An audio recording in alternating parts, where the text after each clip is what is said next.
ఈరోజు పెరియార్ జయంతి. ఇదే రోజున తమిళనాడులో పెరియార్ జయంతి చాలా బ్రహ్మాండంగా జరుపుకుంటారు. పెరియారు తమిళనాడు పాలిటిక్స్ని ఆయన ఎంత ప్రభావితం చేశాడంటే, అక్కడున్న ముఖ్యమంత్రి ఏ కులం వాడో చెప్పగలరా? మంగలి కులానికి చెందిన ఆయన ముఖ్యమంత్రి. మన దగ్గర మంగలి కులం వ్యక్తి ముఖ్యమంత్రి అయ్యే పరిస్థితులు ఉన్నాయా? నాకు చెప్పండి. చాకలి, కుమ్మరి, కమ్మరి, గాండ్ల, యాదవ్, గౌడ ఏ కులాలైనా అయ్యే పరిస్థితులు ఉన్నాయా? ఎందుకు లేవో మనం పెరియార్ జీవిత చరిత్ర చదివితే అర్థం. పెరియారు 145 సంవత్సరాల క్రితం పుట్టాడు ఆయన. ఈ రోజున తమిళనాడు రాష్ట్రం అంతా అన్ని రకాల కులాలు సరైనటువంటి రాజకీయ ప్రాధాన్యంతో బతుకుతున్నాయి. అక్కడ పెద్ద కులం చిన్న కులం కాదు, అన్ని కులాలు దాదాపుగా మీడియం కులాలుగా తయారైనాయి. సంపద అంతా అన్ని కులాలకి ఎంతో కొంత చేరింది. ఇక్కడ సంపద అంతా ఏ కులాల చేతిలో ఉంది చెప్పండి? ఈ రోజున ఎవరు కోటీశ్వరులు? ఎవరు చెప్పాలి? మనం మాట్లాడుకుంది మీటింగ్ కదా. ఏ కులం? రెడ్లు, నాయుళ్ళు అంటే కమ్మలు, మళ్ళీ బలిజ నాయుళ్ళు కాదు కదా.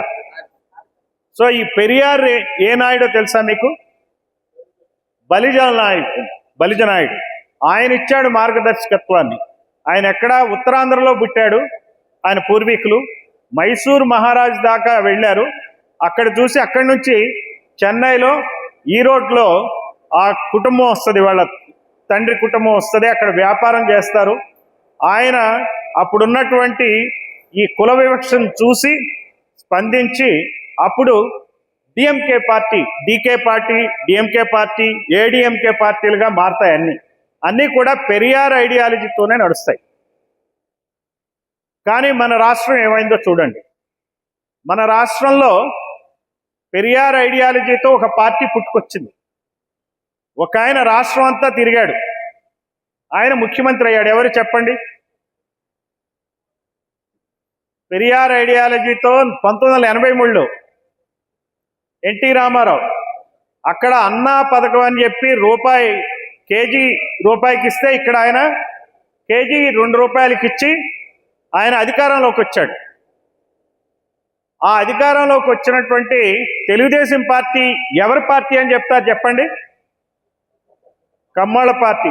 కాకపోతే వాళ్ళు ఏమని క్లెయిమ్ చేస్తారు? బీసీల పార్టీ అని క్లెయిమ్ చేస్తారా? కాదా? బీసీలు కూడా ఏమనుకుంటారు? మన పార్టీ అని. ఇక్కడ ఎవరు బీసీలు చేతులు ఎత్తండి. బీసీలు ఎవరు చేతులు ఎత్తండి?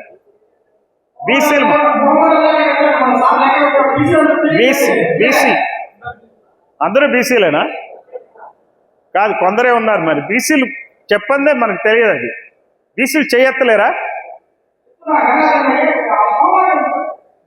ఓకే.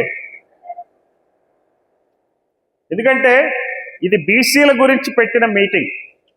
బహుజన్ సమాజ్ పార్టీ గమనించింది ఏంటంటే, బీసీల కోసం మనం గనక ఉద్యమించకపోతే ఈ రాష్ట్రంలో 2 కులాల పాలన కింద ఈ రాష్ట్రం నలిగిపోతుంది.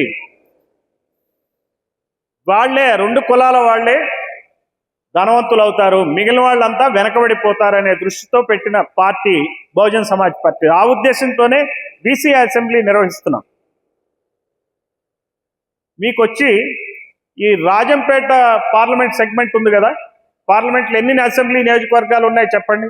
సరదాగా ఇదేంటి, ఎందుకంటే ఇంటరాక్షన్ మాట్లాడుకుంటుంటే కొంచెం బాగుంటుంది. స్పీచ్ ఇచ్చేయచ్చు, స్పీచ్ ఇచ్చేస్తే మనకి పెద్ద ఉపయోగం ఉండదని మాట్లాడుతున్నాం. 7 ఉన్నాయి. 7 నియోజకవర్గాల్లో రాజంపేట, రాయచోటి, పుంగనూరు, తంబాళపల్లి, మదనపల్లి, పీలేరు, కోడూరు 7 నియోజకవర్గాలు ఉన్నాయి. స్వాతంత్ర్యం వచ్చినప్పటి నుంచి ఈ 7 నియోజకవర్గాలకి 16 ఎలక్షన్లు జరిగినాయి, అసెంబ్లీ ఎన్నికలు. ఎంతమంది ఎమ్మెల్యేలు అయ్యారంటే 119 మంది ఎమ్మెల్యేలు అయ్యారు. ఈ 119 ఎమ్మెల్యేల్లో బీసీలు ఎంతమంది ఉండొచ్చు చెప్పండి? బీసీ ఎమ్మెల్యేలు ఎంతమంది ఉండొచ్చు 119లో? 10 ఉంటారా? 20 ఉంటారా? 30 ఉంటారా? 10 ఉంటారా? 10 ఉండొచ్చా? షూర్. ఎస్సీ ఎమ్మెల్యేలు ఎంతమంది ఉన్నారు? 18 మంది ఉన్నారు. ముస్లిం ఎమ్మెల్యేలు ఎంతమంది ఉన్నారు?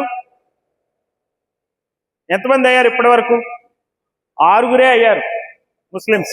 మదనపల్లిలోనే 3 అయ్యారు, అంటే 2 3 సార్లు అనమాట. మొత్తం 3 ఎమ్మెల్యేలు, 6 అయ్యారు. బలిజలు ఎంతమంది అయి ఉంటారు చెప్పండి? 14 మంది ఎమ్మెల్యేలు అయ్యారు, ఓన్లీ 14. బీసీలు ఇద్దరే 2 కులాలు. యాదవ్ కులం నుంచి ఒక ఆయన అయ్యాడు. ఎవరైనా మీకు తెలిసి ఉండొచ్చు పేరు, శంకర్ యాదవ్. ఏ కాన్స్టిట్యుయెన్సీ ఆయన్ని? తంబాలపల్లి. తర్వాత ఇంకొక ఆయన అయ్యాడు, పొంగనూరు నుంచి అయ్యాడు. ఆయన గాండ్ల కులానికి చెందిన ఆయన అయ్యాడు, బగ్గిడి గోపాల్. వీళ్ళిద్దరే అయ్యారు. 219లో అయ్యాడు ఎవరు? ఈయన శంకర్ యాదవ్.